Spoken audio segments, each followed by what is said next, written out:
요한복음 1장 14절입니다. 요한복음 1장 14절 말씀 우리 다 함께 읽겠습니다. 시작. 말씀이 육신이 되어 우리 가운데 거하심에 우리가 그의 영광을 보니 아버지의 독생자의 영광이요 은혜와 진리가 충만하더라. 아멘. 황정순 집사님, 정년집 집사님, 송원실 구사님 가정, 곽정순 집사님, 차정욱 집사님, 정몽규 집사님 가정 예물 드렸습니다. 태초에 예수님은 말씀으로 계셨다. 우리 잘 아는 내용입니다. 말씀으로 온 세상을 창조하셨고 말씀으로 인간과 모든 생명의 근원이 되셨습니다. 이분이 하나님 자체라고 우리는 믿습니다. 그 말씀이 사람의 몸을 입고 이 땅에 오신 예수 그리스도입니다. 말씀이셨는데 하나님이셨는데 태초에 계셨는데 온 만물을 창조하시고 그 만물의 생명의 근원이신데 이분이 구약에서 이 땅에 사람으로 오실 것이다 예언이 되었고 그 예언이 성취되어져서 이 땅에 사람으로 나타난 신이 바로 예수 그리스도라는 것이죠. 여러분, 그렇다면 이 말씀이 왜 육신이 되어 이 땅에 오셨느냐? 이 육신이 되었다는 것은 사람이 되었다는 말이 아니고 신이 사람의 몸을 입고 이 땅에 사람 가운데 나타나서 함께 거하시는 거죠. 자, 말씀이 육신이 되어 이 땅에 오신 이유는 우리 죄인들, 사람들과 함께 거하기 위하였습니다. 저나 여러분이나 아주 더러운 사람들, 무리가 있는데 그 속에 살아라고 보내면 누가 가겠습니까? 마침 그처럼 예수님께서 신이신데 더러운 죄인들이 사는 곳에 오셨고 그 이유는 그들과 함께 살기 위해서라는 것입니다. 함께 살면서 뭐 했습니까? 그 더러운 죄인들에게 왕노릇하거나 한 건 아니에요. 딱 두 가지를 했습니다. 은혜를 베푸시고 진리를 가르쳤습니다. 예수님이 이 땅에서 사시면서 한 행동을 보면 하나같이 전부 다 예수님 앞에 있는 사람들에게 은혜를 베푸는 거였습니다. 값을 어떤 게 대가를 받고자 은혜를 베푼 게 아니고 그저 은혜만 베풀었습니다. 사람을 고치고 귀신을 쫓아내고 죽은 자를 살리고 술이 떨어진 잔치집에 포도주를 만들어주고 전부 다 은혜로운 행동이죠. 그래서 예수님이 하신 일은 은혜를 베풀었습니다. 그리고 진리를 가르쳤는데 그 진리의 말씀을 가르칠 때마다 어떻게 됩니까? 사심을 넣어서 가르친 적이 없어요.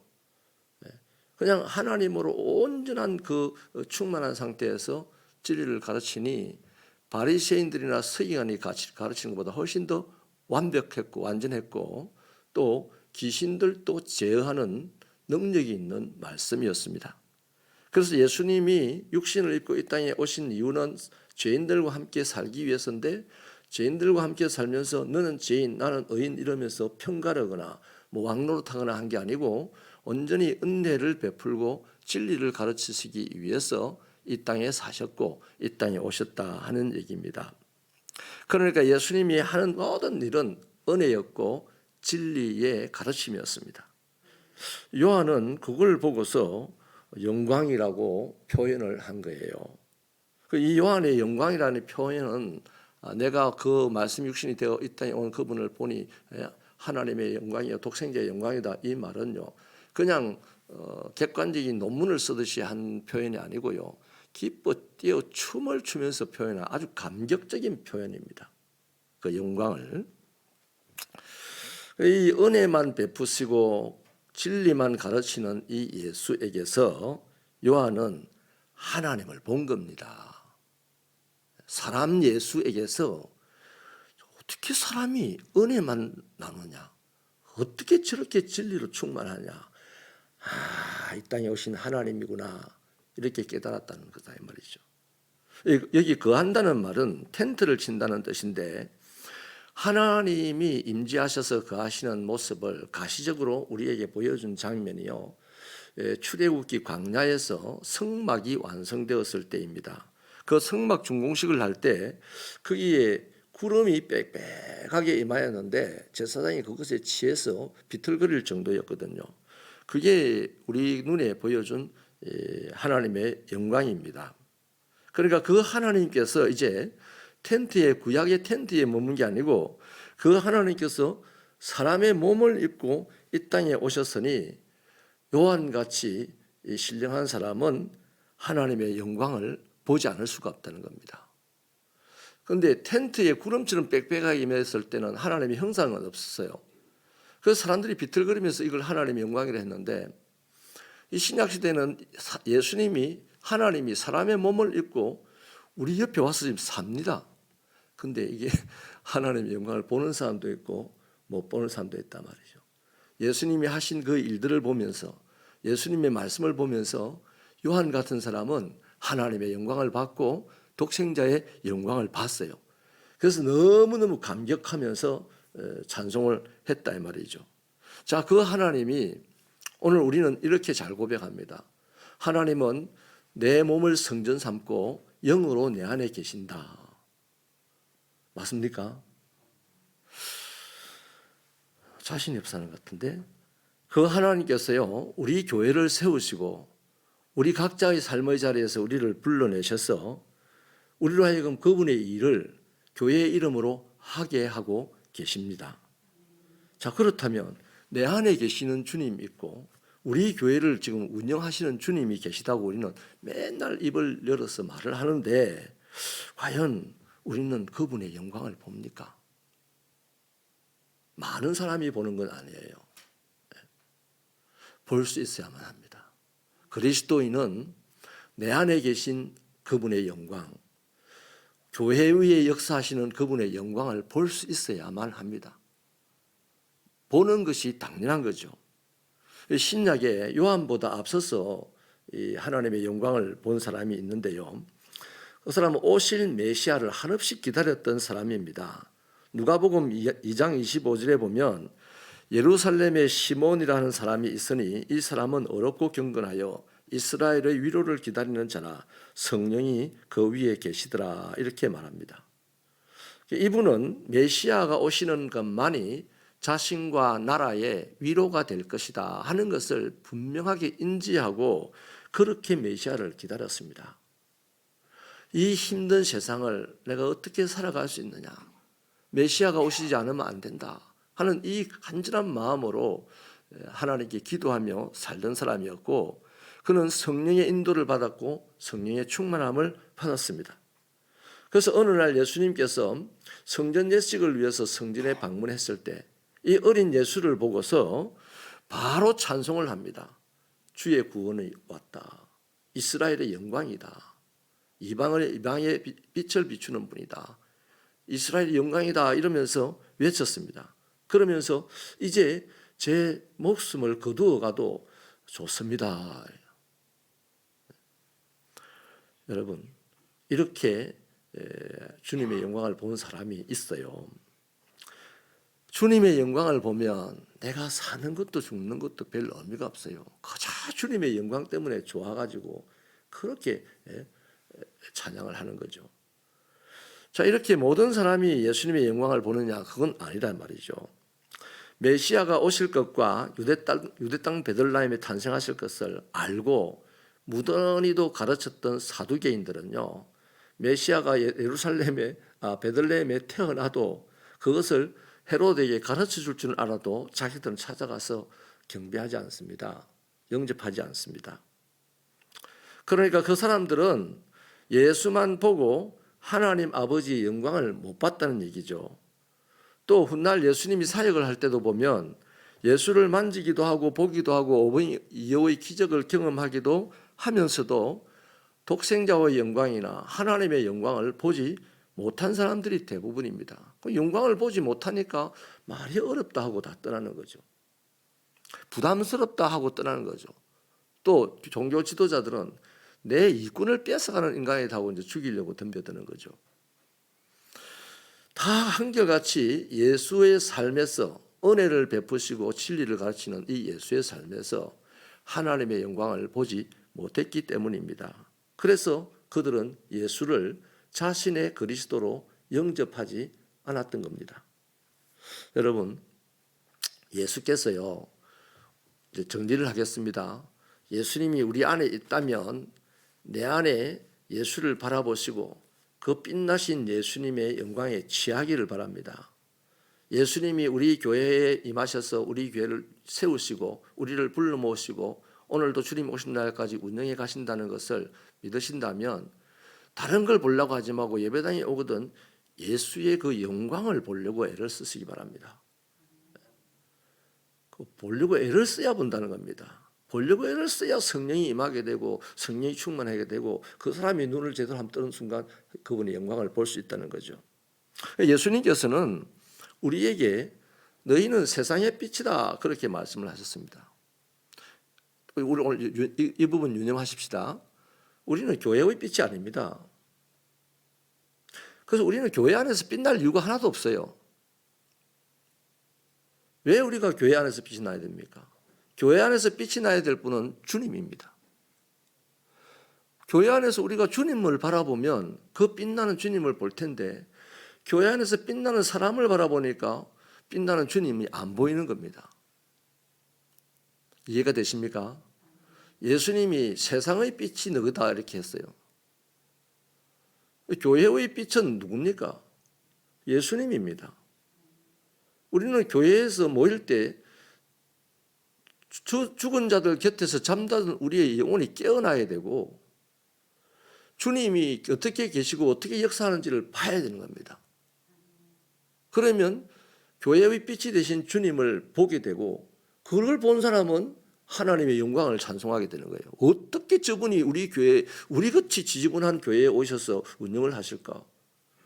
어떻게 저분의 말씀이 우리 같은 사람 알아듣지도 못한 우리 같은 사람도 포기하지 않으려고 말씀을 하실까? 어떻게 저분이 아무것도 한 것도 없는 나에게 은혜를 베푸실까? 아이고 하나님의 사랑이기 때문이다. 이렇게 영광을 보게 되는 거죠. 근데 자꾸만 교회 안에 와가지고 교회 안에서 자꾸 자 스스로 빛이 되려고 그러고 그러니까 내보다 더 빛난 사람 앞에 그냥 엎어져서 하나님 아닌 사람을 따르고 섬기는 일들이 비일비재하게 된 거예요. 교회 안에서 예수를 자꾸만 봐야 돼. 교회 안에서 예수의 삶을 봐야 되고 예수의 가르침을 들어야 됩니다. 우리가 성경을 보면 전부 예수의 삶이잖아요. 근데 예수의 삶을 보면서도 영광이 안 보이는 거죠. 하나님 영광이 안 보이는 거죠. 그만큼 우리는 이 빛의 개념을 자꾸만 알량한 지식 가지고 우리에게만 적용을 하는 거죠. 말씀을 보면 전부 진리 아닙니까? 근데 진리라고 우리가 고백을 하면서도 영광을 보지 못하는 거예요. 말씀을 보면 하나님이 예수님이 하신 일일이 하신 일들을 다 보면 은혜로 충만한데 왜 영광은 안 보인다 이 말이죠. 아이고 은혜로운 말씀이다. 아우 진리다 이렇게는 해요. 근데 영광이 안 보여요. 영광을 보려고 애를 쓰는 저와 여러분 되시기를 바랍니다. 그래서 교회 안에서 빛 대신 주님의 영광을 봐야 됩니다. 주님의 임재를 봐야 됩니다. 그 영광의 빛을 본 사람이 세상에 나가서 주님의 영광을 나타냅니다. 교회 안에서 내 안에서 나에게 주시는 진리의 말씀을 주시는 그분, 교회를 운영하시는 그분 예수를 보는 사람은 하나님의 영광을 고백하게 되고 그 힘으로 세상에 나가서 내가 본 예수, 내가 들은 예수의 말씀을 세상 누구에게도 나누는 사람이 되는 거예요. 전도해야 된다, 선교해야 된다. 그 당위성만 우리는 얘기하고 전도 안 하면 죄인. 왜 전도 안 하는 게 죄인입니까? 전도는 말로 이렇게 하는 게 전도만이 아니에요. 쉽게 말하면 말로 하는 게 전도지만 오리지널 전도는 예수의 말씀에 순종하는 것이 전도입니다. 예수의 말씀에 순종하면 예수의 역사가 나타날 거 아니에요. 예수의 역사를 보는 사람이 예수 안 믿는 사람이 어디 있겠어요? 다 믿지. 그런데 예수의 말씀을 전했는데 예수의 역사가 나타납니까? 안 나타납니다. 그 말이 시끄러운 게 되죠. 시간도 없는데 바빠 죽겠는데 이런 소리를 듣게 되는 것이죠. 사랑하는 여러분, 다시 말하면 주님께서 우리 자신에게 또 우리에게 행하신 것처럼 그걸 우리 봐야 되고 들어야 되는 거죠. 행하신 것처럼 우리도 세상에 나가서 그분처럼 살아가면 된다는 겁니다. 그게 가능하려면 내 안에 거하시는 예수님을 통하여, 교회를 운영하시는 예수님을 통하여, 또 더 신령한 사람이야 바위에 빛나는 그 모습 속에서도 예수님의 역사를 보게 되니까, 어쨌든 내가 보고 내가 들은 그 예수님, 나의 예수님을 볼 때 드디어 하나님의 영광을 보게 되고, 그 영광은 우리에게 힘이 되어서 세상에 나가서 예수님은 이래 살았어, 예수님은 이렇게 은혜를 베풀었어 말할 필요가 없어요. 내가 예수님처럼 그렇게 은혜를 베풀고 내가 예수님처럼 그렇게 말하고 살면 사람들이 내를 보고 내 안에 있는 신적 영광을 보고 취하여서 나도 저 사람처럼 하나님께 나가야 되겠다 하고 나가는 것이죠. 여러분, 우리의 말보다는 우리가 말씀에서 본 주님처럼, 그 주님처럼 삶으로 예수님을 증명할 수가 있습니다.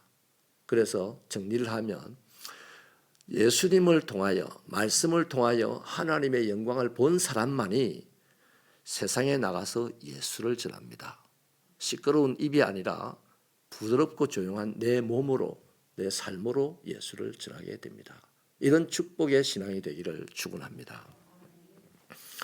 하나님 아버지 감사합니다. 이 아침에 하나님의 영광을 보아야 될 우리들을 깨닫게 되었습니다. 말씀을 많이도 알고 하나님의 하신 은혜로운 일들도 많이 알지만 우리는 예수님의 말씀처럼 하나님이 하신 일처럼 그렇게 살아가지 못하고 있음을 깨닫습니다. 하나님, 분명한 것은 말씀도 알고 은혜로운 사건도 아는데 그 말씀 가운데서, 그 은혜로운 일들 가운데서 하나님의 영광을 보지 못했기 때문에 우리가 이 땅에 살면서 아버지를 전하지 못하고 살아가는 자임을 이제 알게 되었습니다. 하나님이여 도와주옵소서. 우리의 모든 활동이 아버지의 영광이 나타나는 활동이 되게 하여 주옵소서. 우리의 삶의 자리에 우리가 봤던 예수님 드러낼 수 있는 인생이 될 수 있고 삶이 될 수 있도록 성령으로 우리를 인도하여 주시옵소서.